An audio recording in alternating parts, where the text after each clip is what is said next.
Never give up on your dream just because of the time it will take to accomplish it. Time will pass anyway. Earl Nightingale.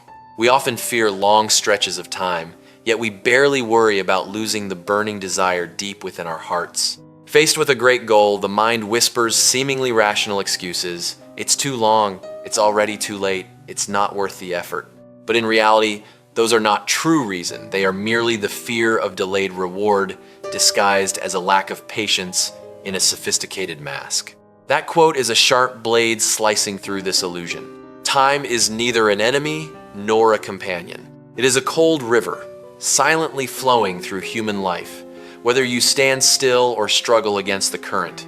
If you don't pursue your dream, 5 years will still pass in vain. But if you hold on persistently, those 5 years will become a solid foundation for an entirely new version of yourself.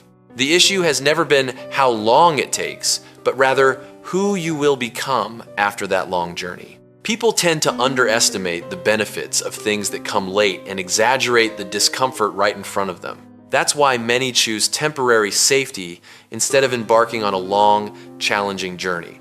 Like a seed buried deep in the dark soil, with no ray of light reaching it for months. If it feared time, it would have given up long before it could sprout and grow. And then it would forever remain an unawakened potential, an unfinished possibility. Dreams are the same. They don't demand that you become extraordinary overnight. They only ask that you keep moving forward. Each passing day, even with just a small step, you are rebuilding the deep structure within a solid structure of discipline, belief, and unbreakable endurance. Then one day, you will look back and realize the most precious thing is not the shining destination, but the person you have grown into and shone brightly throughout that time. Don't measure your dreams by the cold hands of a clock. Measure them by the miraculous growth they bring. Time will pass no matter what. The only question left is, will it flow through bitter regret or walk hand in hand with a dream that is gradually taking shape in radiant light? Sometimes joy is the source of a smile, but sometimes a smile is the source of joy. Sometimes action itself awakens and recreates emotion.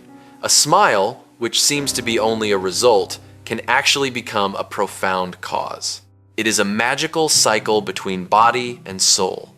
When you smile, even if at first it feels forced, the brain immediately interprets that everything is fine, and from there, your emotions gradually shift toward brightness and vitality, like the calm, still surface of a lake. Joy is a gentle breeze that stirs soft ripples, while a smile is the pebble you deliberately drop into the water. Both create vibrant movement, differing only in where the motion begins. If you wait for joy to visit before you smile, you are letting circumstances control your life. But when you choose to smile first, you are taking control and shaping your inner state, an action that seems small but carries a remarkably profound power over your psychology. This is not faking or denying the sadness that exists. On the contrary, it is a subtle strategy to prevent negative emotions from completely controlling you.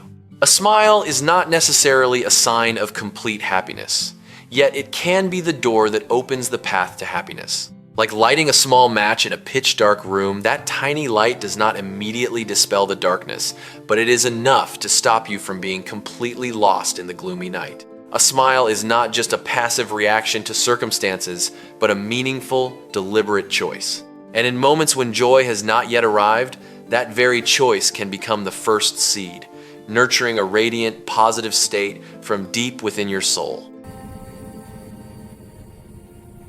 Most people would rather be certain they're miserable than risk being happy. Dr. Robert Anthony.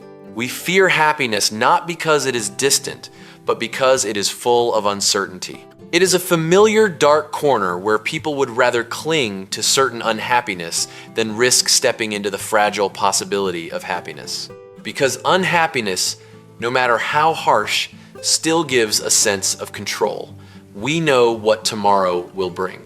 Happiness, on the other hand, demands commitment, breaking out of the psychological safety net and embracing the risk of failure. Our minds are wired to avoid loss more than to seek reward. Every opportunity for happiness comes with the danger of hurt, making many people hesitate. They build emotional safe zones where things may not be ideal, but they are stable and comfortable. Like someone staying in a cramped, damp, but familiar room, they hesitate to open the door and step out, simply because they don't know whether sunshine or a storm awaits outside. Yet the price of that safety is the stagnation of the soul. When you choose certain unhappiness, you are rejecting your own potential to grow. Happiness is not a gift freely given, but a reward for those who dare to embrace uncertainty. It is like learning to swim. You cannot avoid the water and still hope to conquer the waves. The question is not whether you will get hurt. That is almost inevitable on any meaningful journey. The real question is whether you dare to trade illusory safety for a truly authentic life. Because at the bottom of every fear, the greatest regret is not failing in the pursuit of happiness, but never having the courage to try even once. If the only tool you have is a hammer, you tend to see every problem as a nail. Abraham Maslow. Humans tend to identify the world with the tools they possess. When you only have one hammer in hand, whether it's a skill, a belief, or an experience, you don't just use it, you let it shape how you see reality. Every problem, no matter how complex, gets reduced to a nail just to fit your familiar way of handling things. That is not understanding, it is a narrowing of thinking disguised as confidence. This comes from the need to conserve cognitive energy. The brain loves well-worn paths, familiar solutions that let us react quickly without thinking too much. But that very convenience quietly impoverishes our ability to see things from multiple angles. Like someone always looking at the world through the same lens, they fail to realize that the colors they see are only a tiny part of a much larger reality. A doctor who only knows one treatment method, or a person who solves every conflict through force, the result is not only ineffective solutions, but also unforeseen consequences. Because not every problem needs brute force. Some require subtlety, some require patience, and some only need to be truly understood. It is not about denying the value of the tool, but warning against over-reliance on it.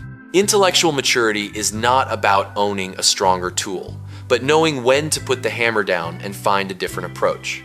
Because the world is not short of solutions, it's just whether we are flexible enough to see them. After every difficulty, ask yourself two questions. What did I do right, and what will I do differently? Brian Tracy.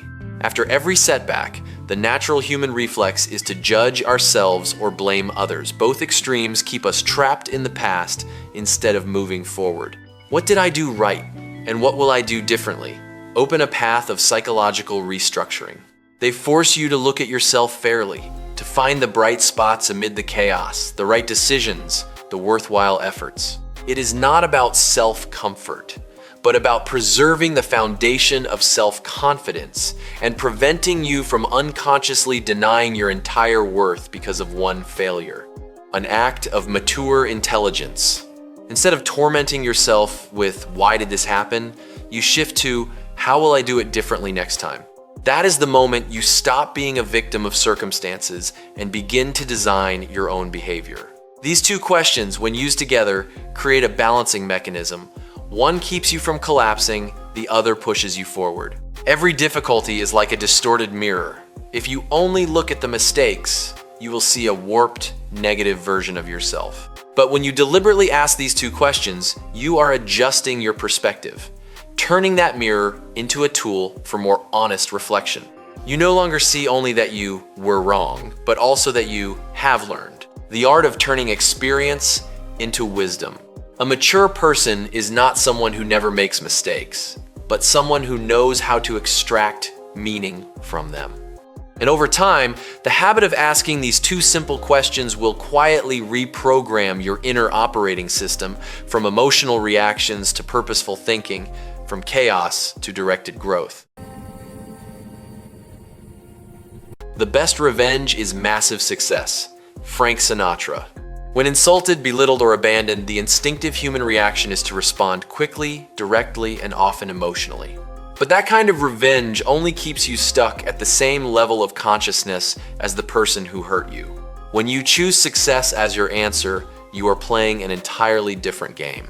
You are no longer directing your energy outward to fight someone, but channeling it all into developing yourself. This creates a reversal of power. Instead of letting others define your worth through their actions, you rewrite that worth through your own achievements. Hurt is like kindling. If you use it to burn others, the fire will quickly die out and leave ashes inside you.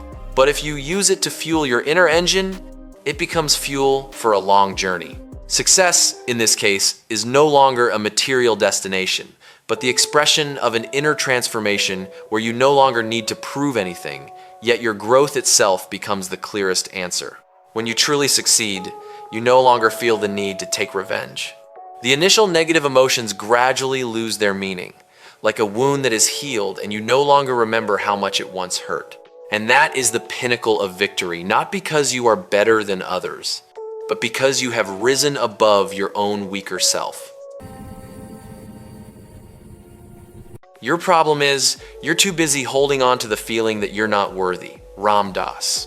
The problem is not that you lack ability, but that you are spending all your energy protecting a false belief about yourself. You don't just think you're unworthy, you unconsciously act to prove that belief is true.